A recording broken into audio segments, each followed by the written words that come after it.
Nature of Society Part 3, Session 6R. We said last week that low wages do not mean a low cost of production, and that high wages in fact places any country at an advantage. This is contrary to the claim that protection is necessary for high wages to prevail. We should also examine the second assumption for the need for protection that is determined by the cost, so that a country of less advantages can produce if the free market of a country of greater advantages be permitted.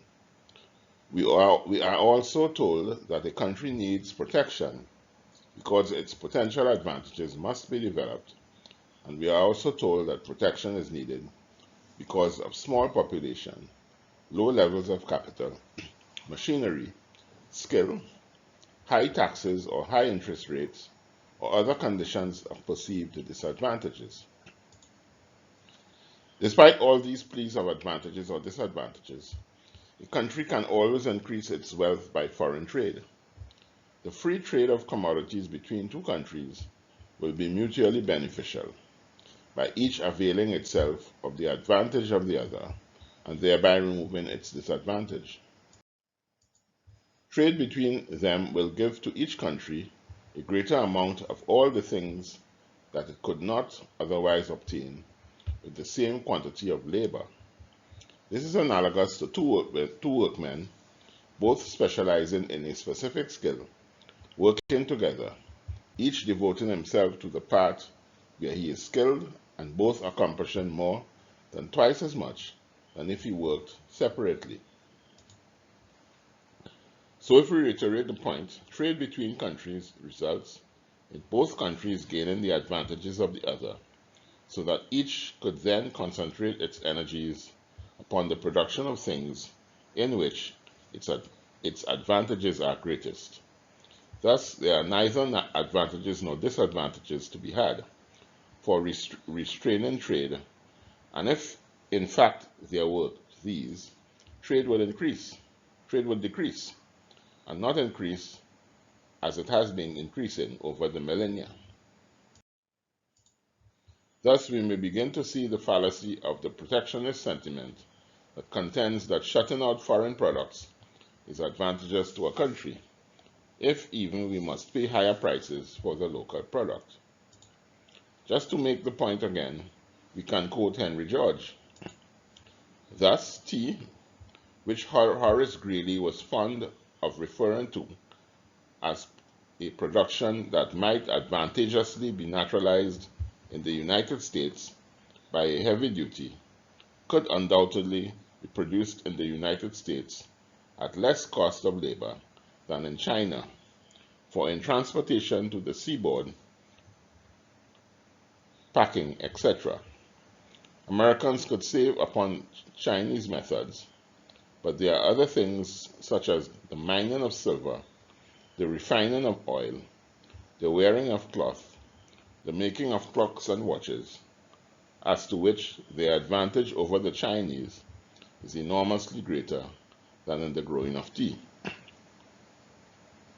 Hence, by producing these things and exchanging them directly or indirectly for Chinese tea, they obtain, in spite of the long carriage, more tea for the same labor than they could get by growing their own tea.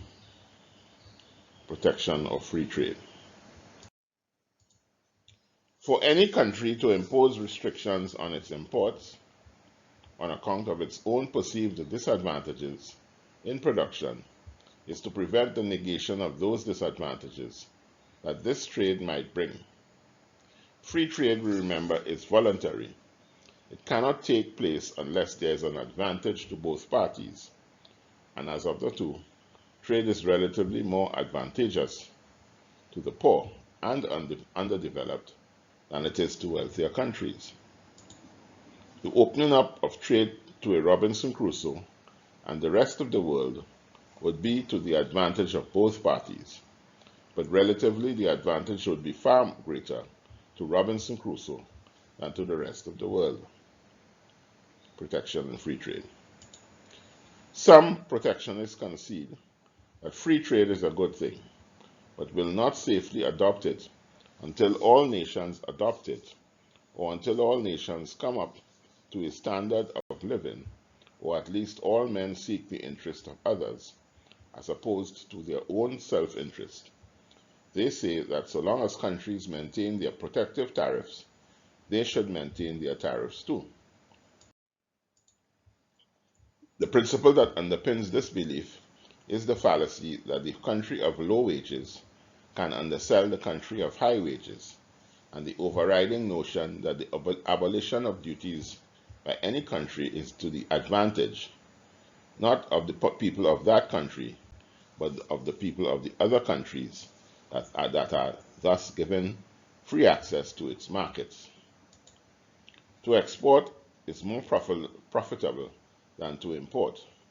It's so insidious a belief among men that we must spend a few additional words here. The direct effect of a tariff is to restrain the people of the country that imposes it.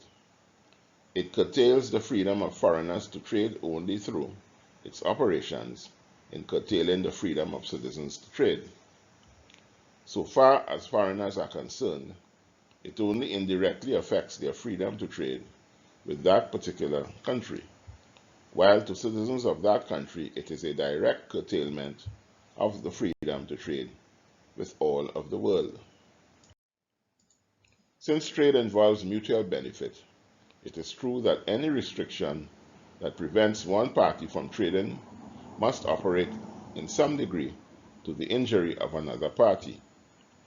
But the indirect injury which a protective tariff inflicts upon other countries is diffused and slight, as compared with the injury it inflicts directly upon the nation that imposes it.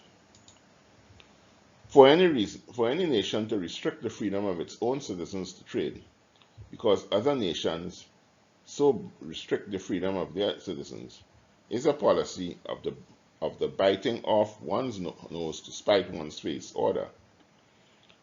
Other nations may injure us by the imposition of taxes, which tend to impoverish their own citizens. For as denizens of the world, it is to our real interest that all other denizens of the world should be prosperous.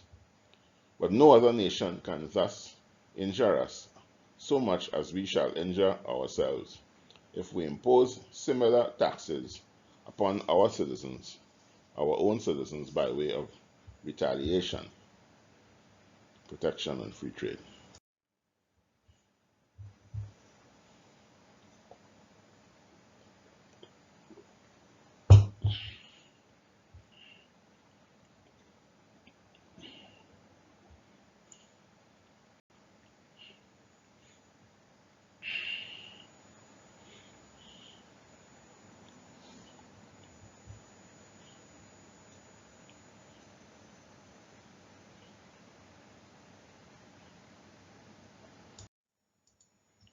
This second half, we will have a look at the effect of protection on local producers.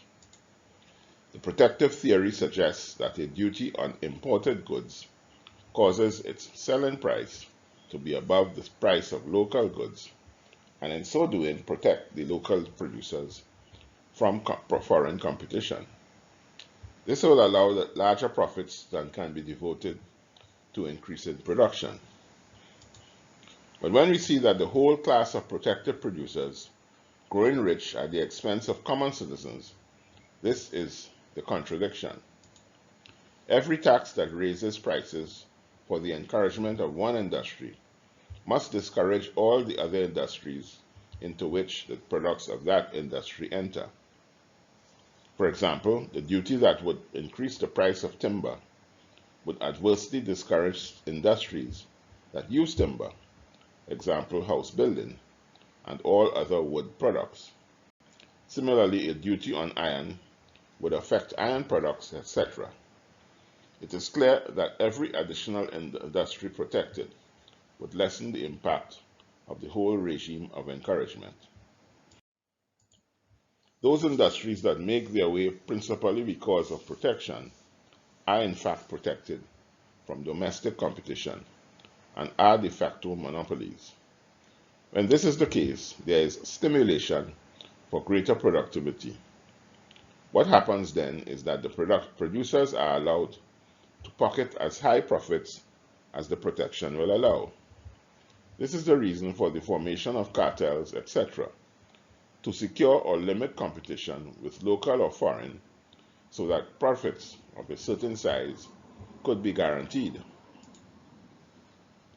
Those higher profits obtained in these monopolies do not encourage the extension of such industries. Contrarily, they result from the very conditions, natural or artificial, which prevent their extension. These profits accrued are not the profits gained from capital employed per se, but the profits from ownership of certain privileges bestowed. Though these profits may go to individuals or companies who are producers, they do not go to them as producers or employers of capital. Take the case that exists in the United Kingdom or Europe. The protectionist policy with respect to grain, with higher duties placed on it. This would increase its price, and its first effect would be to seriously injure other industries, giving much larger profits to farmers. The increase in profits would cause an influx into the farming business, and this in turn would raise agricultural land prices and rents. The people would, as a result of this, have to pay more for grain. The only class that would gain any benefit from the increased prices that the people would have to pay would be agricultural landowners, and not necessarily agricultural producers. The landowner would surely extract a higher rental value than would normally be the case. In the US, Henry George gives an example of what protection affords producers. Horace Greeley used to think that he conclusively disproved the assertion that the duties on iron were enriching a few at the expense of the many, when he declared that the laws of the United States give to no one any special privilege of making iron, and asked why, if the tariff gave such enormous profits to iron producers, as the free traders said it did. These free traders did not go to work and make iron. The laws do not forbid me from making iron, but they do allow individuals to forbid me from making use of the natural material from which alone iron can be made. They do allow individuals to take possession of these deposits of ore which nature has provided for the making of iron, and to treat and hold them as though they were their own private property, placed there by themselves and not by God. Consequently, these deposits of iron ore are appropriated as soon as there is any prospect that anyone will want to use them.